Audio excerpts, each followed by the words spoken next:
Ladies and gentlemen, we're so excited for today's episode of the Rush Hour podcast. We're joined by the author of the Veteran Workbook, Jenna Carlton. How are you? I'm doing great, Dave. Thanks for having me. Yeah, this is so great that we can chat. I wanted to first ask how did you find my channel? Were you a member of the Bachelor crowd or through social media? Yeah, so I'm a Bachelor fan. Naturally gravitated towards you. I was one of those people that was breastfeeding while watching one of your videos. Oh, no way. Yes, you got me through a lot. So you're actually one of my heroes, and I'm really inspired by you and glad to Oh, be here. stop. Well, thank you. No, I'm dead I'm serious. I'm such a hero here talking on YouTube while people breastfeed. I have to say, now that I've got a 6-month-old, I can now see how much of a full-time job that must be with my wife. I can't even imagine the amount of effort that goes into that. Yes. Yeah, it's a lot, and it's a lot of time by yourself, isolated. If you're at a party, you got to go in the other room or something. But so yeah. So you're a veteran. Thank you for your service. I wanted to get into the workbook you wrote and the work that you're doing. You have a big social media following. You're a millennial. You're being we're at that age, millennials, where we're kind of getting older and people are leaving the military and things like that. So how did you retiring and having served their time? It's just a different world we live in with our generation. So how did you get into the military? Can you walk me through the decision to join? Yeah, sure. So I'm from a really small town in Wisconsin. And I wasn't really disciplined in high school, not really good with grades. So, the service was always in the back of my mind as a way to get out of that small town and try to be a part of something greater, which, I ended up joining the Navy and seeing the world really. So how does it work for someone who hasn't been a part of the military? Walk me through it because I feel like you have a lot of families that it's in their family blood, and then you have a lot of families that it's not. So was this something that you had a dad or other members of your family in the military? You're right. Legacy families is a huge part of recruiting. I think like 80% of people who join, like they're part of like their family, their grandfather, their father, their dad, or their mom served. So it was my uncle in my case. And also I just remember being drunk at a party and someone's like, "I'm joining the Navy," and I was like, "Tell your recruiter to call me. I'm joining too." Just like most things in my life, it was probably more of a drunk decision. That's so funny. Did you have parents that were they supportive or were they worried? Because you're now, and I don't mean to make this sexist, but you're a good looking woman, and that could be kind of it's like you could all of a sudden be in a war. Yeah, and I'm an only child, so of course my mom was like very upset about it. The recruiter, she had to sign because I think I was just 17 when I was starting the program, and she wouldn't even look at him in the face. She was really upset about it, but looking back, she's like, "I'm glad you did that. You needed to get out of here, and that was a great way for you to do that." I mean, certainly from Wisconsin. I mean, because in the Navy, I mean, you could be going to Hawaii or Guam or Japan, right? Like, where did you end up? Where did they put you?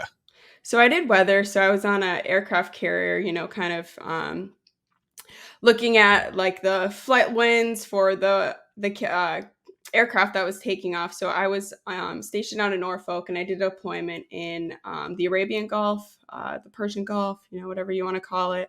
And yeah, we're out there on the East Mediterranean as well for a few months, and then you come back. So we got to So hit a few ports. I was gonna say you got some humidity then if you were there in the Arabian Gulf, I would imagine.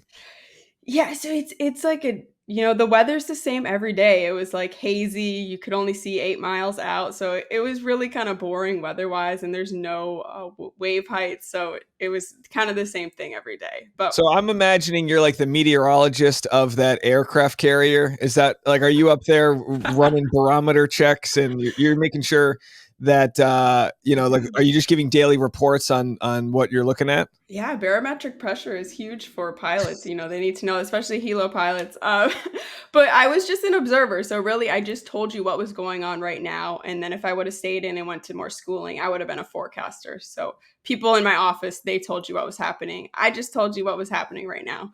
I was like So Karen on Mean Girls. I love it. Oh, I absolutely love it.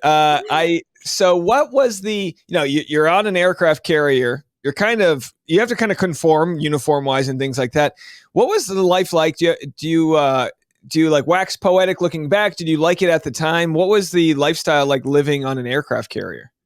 It's rough because you're working 12-hour shifts for 40 days at a time. Like there's no breaks, there's no days off because you're standing watch. You know, the weather's not going to stop. And a lot of jobs are like that. Like if you're an engineer, like the ship's not going to stop. You got to work. You see, you're working 12 hours on, 12 hours off. You're going to spend sleeping, maybe get a workout in.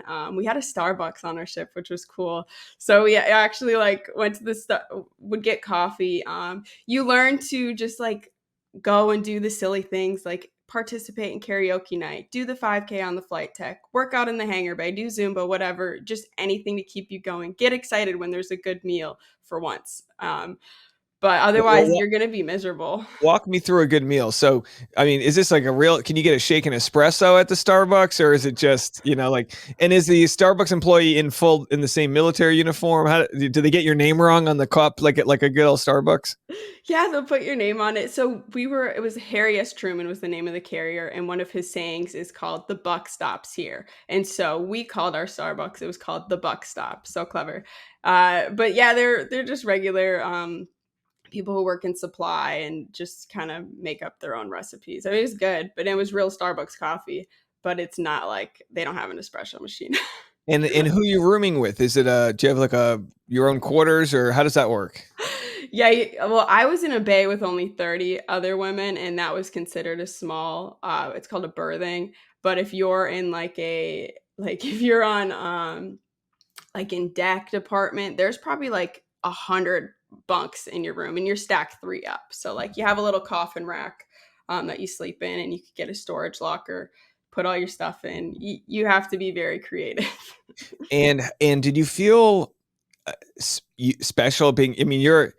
I mean, you must be only. I mean, what percentage of the crew are women? Is it 10-20%? Probably around 30. You know, there's 30. more Okay. women now, and it's increasing as well. But yeah, you definitely got attention for just being like a girl on the ship. You definitely have a lot of eyes on you, which can be, a good thing, but it's also very I didn't even like to work out in the gym because you just got you feel like a piece of meat half the time.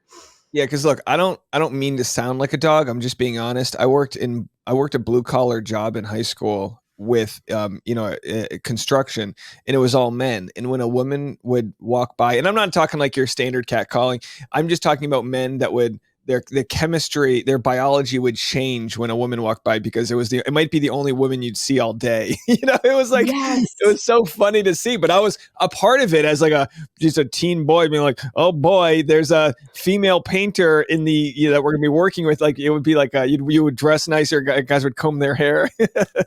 Oh, it's crazy. Deployment, you're out on the ship for like 7 months. You get deployment goggles, eights become or fours become tens, that's just how it goes. It's insane. Deployment goggles. I've never heard that. Does that go both ways? Do you get that for the men? Does everyone look like Top Gun to you? Oh my gosh. So I went through a breakup probably like month two, and I hated all men. Like I would only go out with gays or women. That's my only Liberty buddies. You have to have buddies when you sign out. And one of them has to be sober, which we never managed to do when you go Wait, hold out on. to port. Liberty buddies. So that means when you're leaving the ship. Yes. So, like I said, like probably every 40 days, we would pull into a port and you'd get 3 or 4 days in this port, and you would spend your whole month planning it, trying to find a nice hotel, sign up for tours and all of that. And you'd have to sign out with two other people, and one of them was supposed to be sober. Like sober for just that trip. You don't mean like a sober person, but they're just there to be responsible if you guys want to be debaucherous. Yes. Yeah. When you came back on the ship in the quarter deck, you were supposed to sign in and be one of you had to be sober, but somehow we never got in trouble. That reminds me of like in the fraternity, you would have like three sober brothers for a party just to make sure things didn't go down. It was like, okay, by 1 a.m., the house is being run by a bunch of hooligans. Oh my gosh. Yeah. Yep. So a Liberty week or Liberty trip, what was a good example of a place like that you could go to? And so you would know in advance, all right, we're going to be stopping at, I don't know, Doha, or like, was there a fun place, where, I mean, they all must have had good industry if you were stopping there, right? Yeah, so we went to Dubai 4 times. That was like the most frequented place, and all of the hotels had to be vetted. You know, you had to make sure you could only go to certain hotels. You'd book through this thing called MWR, so everything was approved by the Navy. You didn't have much. You know, they left little room for error as far as letting. There's 5,000 people on our ship, so all of us go out and we went to Croatia and we drank all the bars out of liquor by the I time we bet left. Croatia would be amazing. That sounds beautiful. It was really pretty, and it was December, so it was like winter time, have some mulled wine, lots of good spirits. Oh, Great, yeah. Oh my gosh, great my people wife is there. ready. She'll sign up for the Navy tomorrow for some mulled wine and And it some Christmas village, scenery. right, and there was a lot of great things, but I don't wanna glamorize the military, because it was a lot of hardship, it was a lot of trauma, there's a lot you go through, and there's a lot of you have to come out of too when you get out.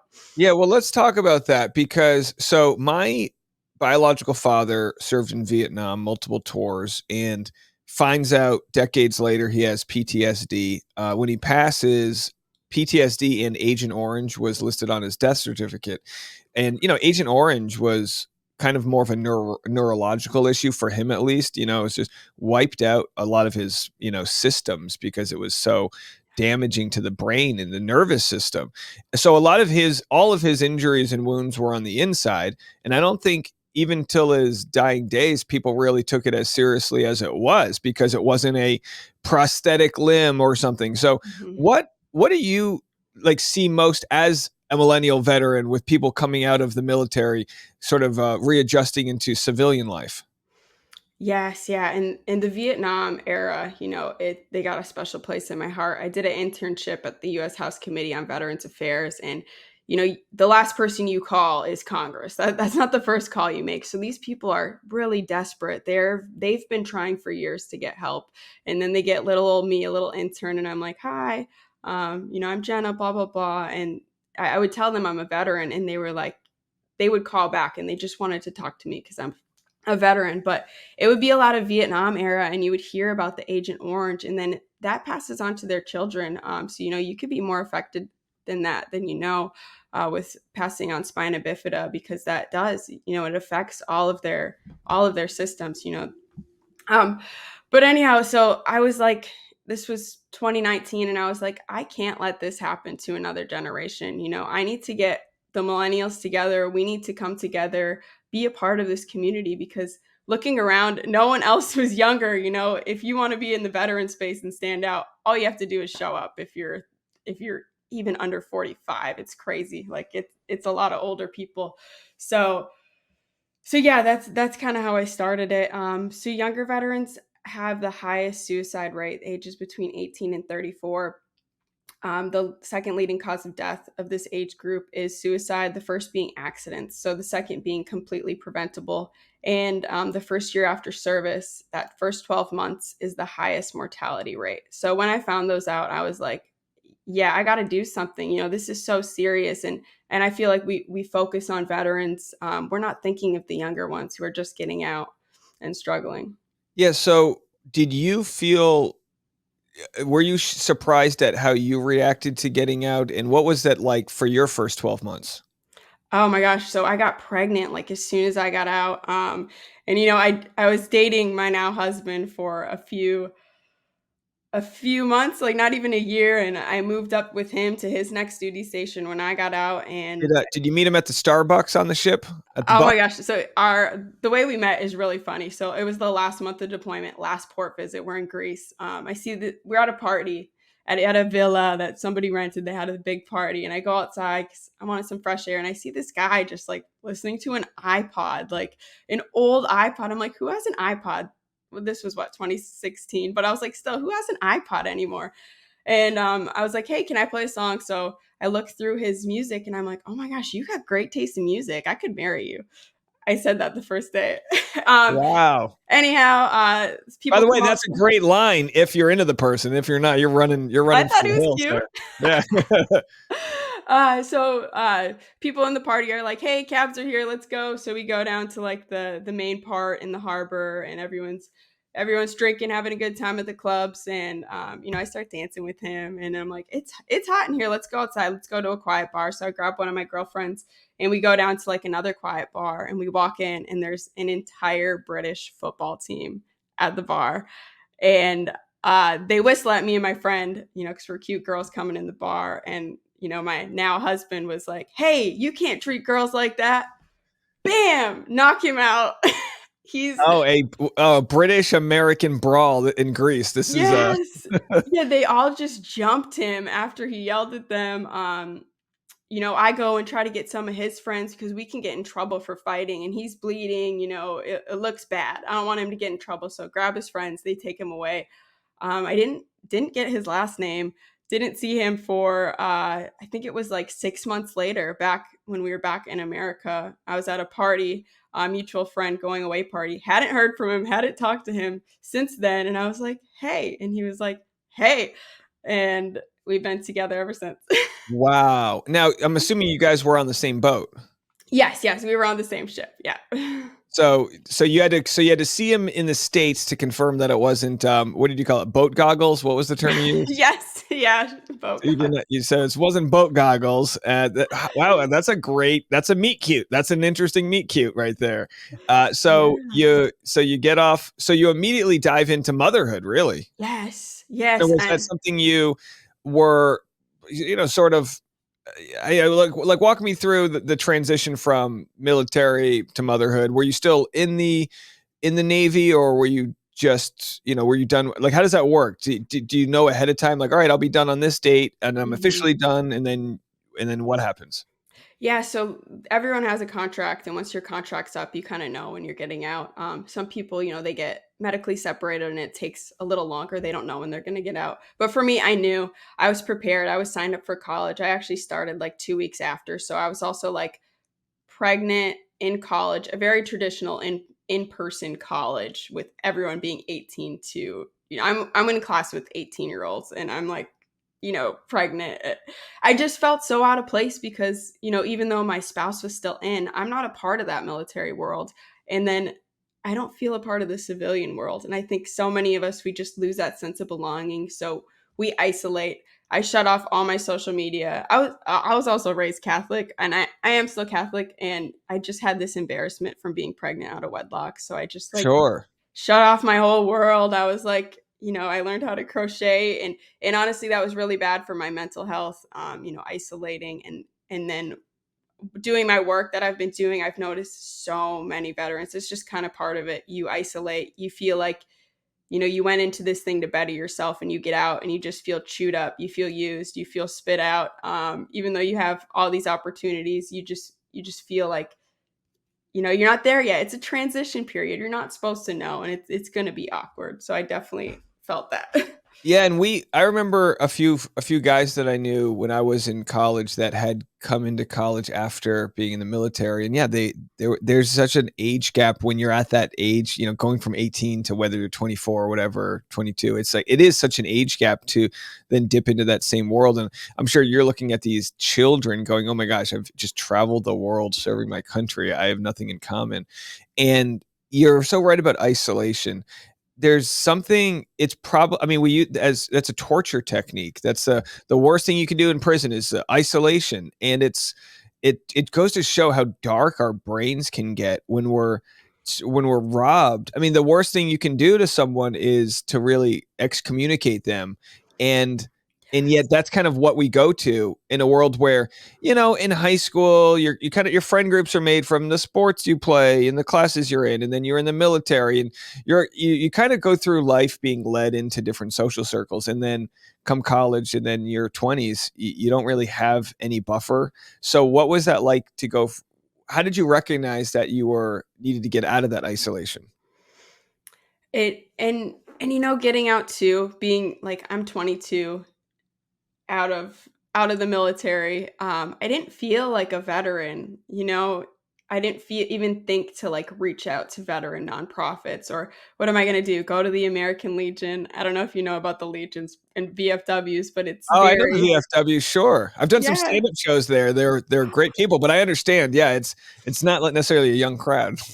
Yeah, am I gonna go hang out there? I'm pregnant. Like, It's a very big drinking scene, and drinking in military culture is huge. That's the only way I knew how to make friends. I felt so awkward. I didn't know who I was.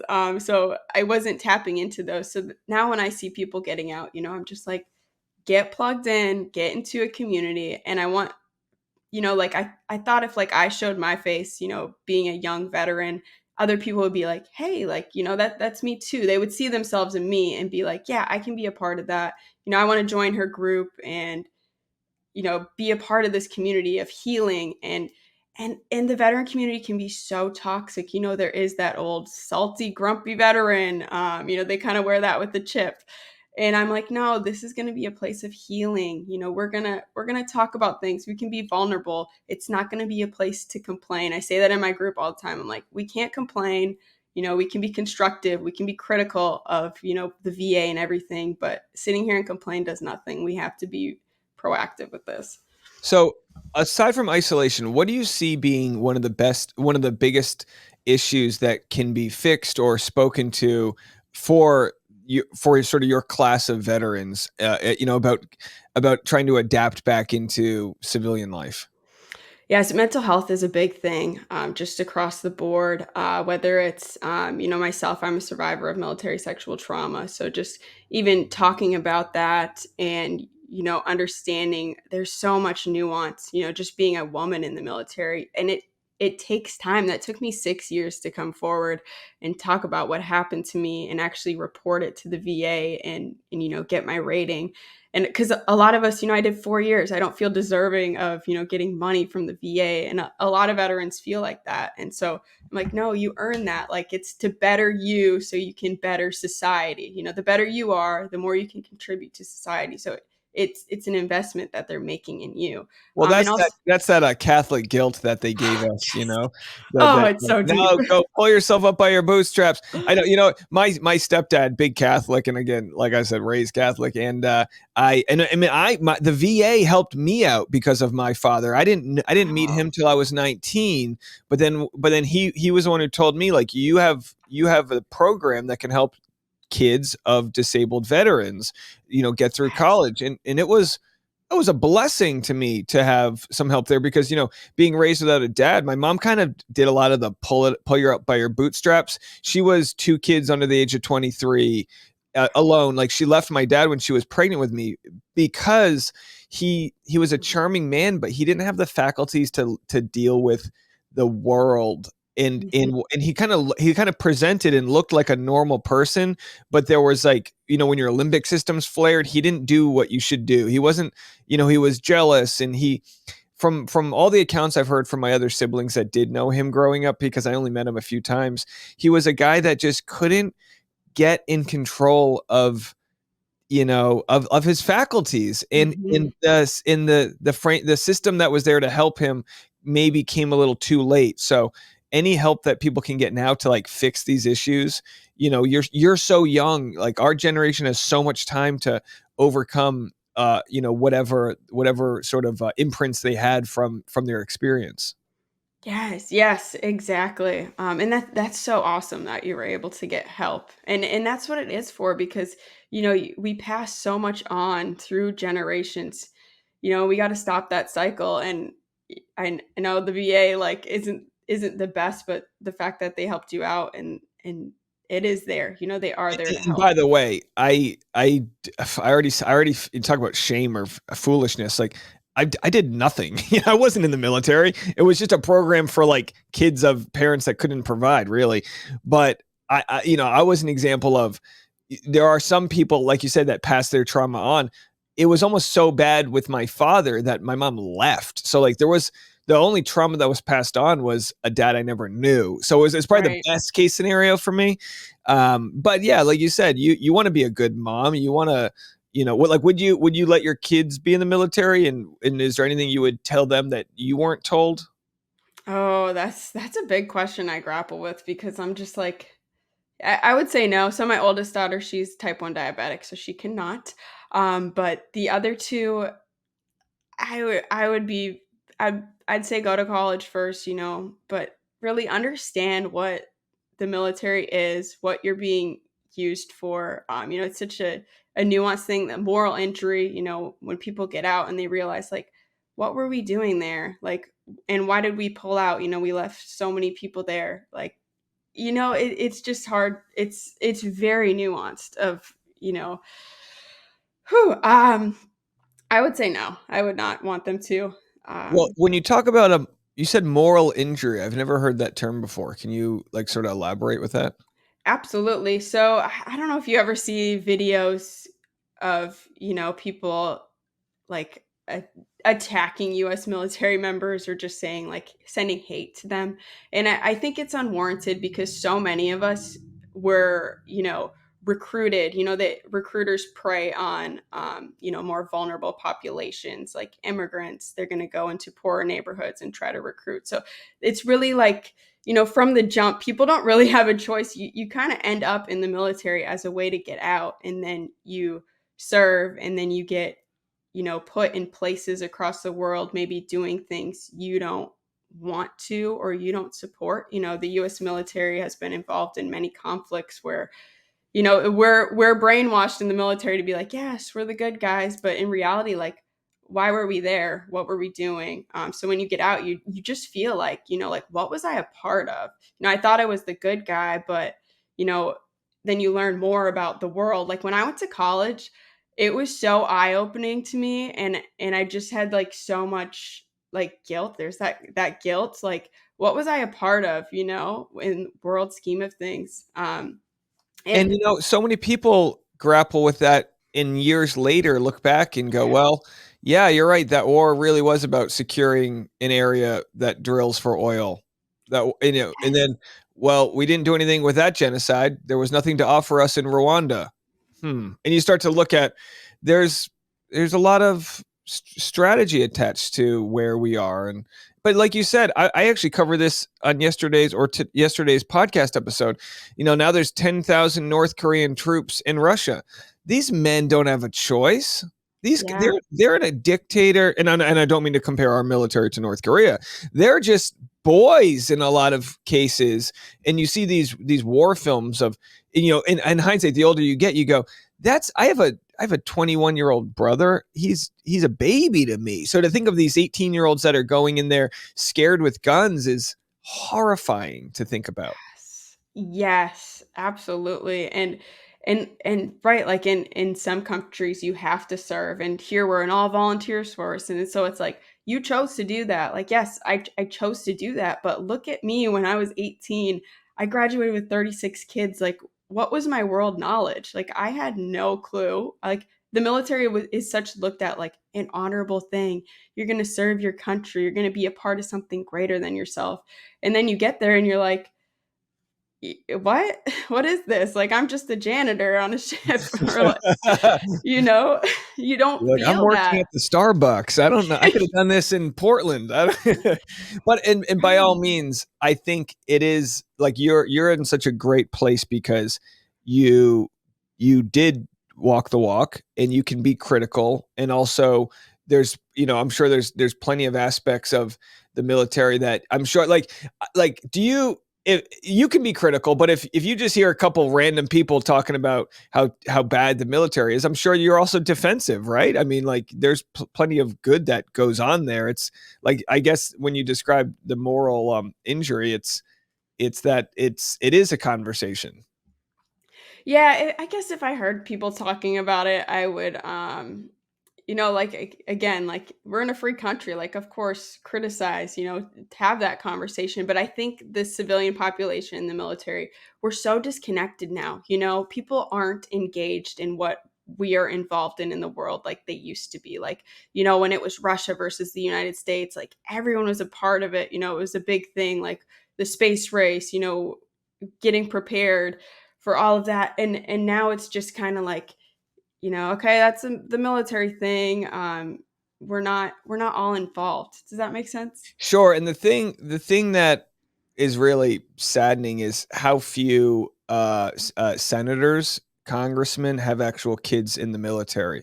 So there are very few. But I mean, there are cases like if you Yeah. look at Joe Biden's son served, and I think got his brain cancer from a burn pit, and no one was fighting for these people. I mean, why did it take Jon Stewart, a comedian in New York City, an old Jewish comedian, to fight for the burn victims in the military at 9/11? I mean, really going and bringing so much energy to expose what was going on. And I hope with social media where we are, that these conversations can like be more elevated, and that our generation is going to be elected officials that possibly can, you know, have better discussions about this. Because in the past you couldn't have these discussions because it'd be like, oh, what do you hate the country? And it's like, no, it's Right. because we love the country. It's because we love our people. Yes, yes, and I think people, there's such a like, veteran patriotism, but that's kind of going away with my generation.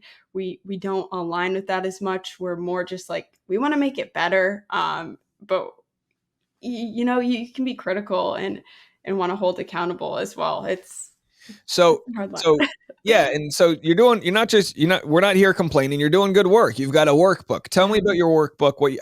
Why you decided to make it, and kind of what you hope to accomplish with it.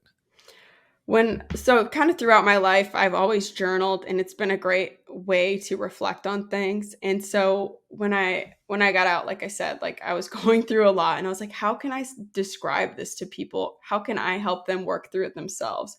A lot of people, need to go to therapy, but they're not ready to, or it took me years to do it. And through this workbook, I was just like, I just want to make something like all my Instagram. It's just questions. It's all about reflection. What you went through, where you're going, who you are now, because you have to really recreate yourself. What is the good stuff the military taught you, like waking up early, making your bed, staying organized? Take that stuff, but leave the bad stuff, the drinking, the smoking, the toxic culture, bad relationships. Leave that behind. So what can we keep with us? So this workbook kind of walks you through all that, and also like plans a future for you, because you were told what to do in the military, where you're going to live, who you're going to live with, everything. You get to decide that now, and that's so overwhelming. There's so many options. You have a whole college paid for if you're lucky enough, like, have an honorable discharge. What are you going to do with that? It's overwhelming. So it's just a book of questions. It's really a journal, but like veterans are mostly guys, so it's like a workbook, maybe a little more palatable for them. Yeah, it's not a diary. We don't need Not a that. diary. Make a Right. nice camo workbook. So you're getting a pretty big following on social media. How are you using social media to try to not just sell your ideology with this workbook, but also connecting? To walk me through that. Yeah, so like I said, I had a podcast for 3.5 years, and that was really just, great at making connections. But a lot of times, just like the veteran world stays in the veteran world, which I think it's so cool you had me on, because I get to educate and tell people about, civilians coming into the veteran world is inherently selfless. Like veterans advocating for veterans is selfless. So like anytime anyone outside the world, like I'm just so appreciative of it. And just kind of like with social media, I don't make any money off of it. I have a full-time job outside of this. And I just kind of do it. It's my passion. I love writing about this stuff. I love connecting with people. We also have a Facebook group called the Millennial Veterans, where we all kind of come together and just talk about all these nuanced things we go through when we get out. Great. So between the Facebook group and also the workbook itself, how can people find the workbook? It's on Amazon. I made it as cheap as I could. It's $9.99. Again, I don't make any money off it. I just wanted it out there. It's a great tool for people who aren't ready to, talk to a therapist, but have some stuff they want to work through. And I'd say this: everyone's a veteran. Everyone knows a veteran out there. So if you haven't served, pick up a copy of the book, and you might run into someone, and you can just, hey, maybe you'll see someone at a Starbucks, and you can just hand them a nice little gift there from our good pal, the Veteran Workbook, Jenna Carlton. Well, thanks so much for taking the time to chat with me today. I really appreciate it. Come back anytime, okay? Yes, thank you so much, Dave. I really appreciate it. All right, we'll see you soon. See ya.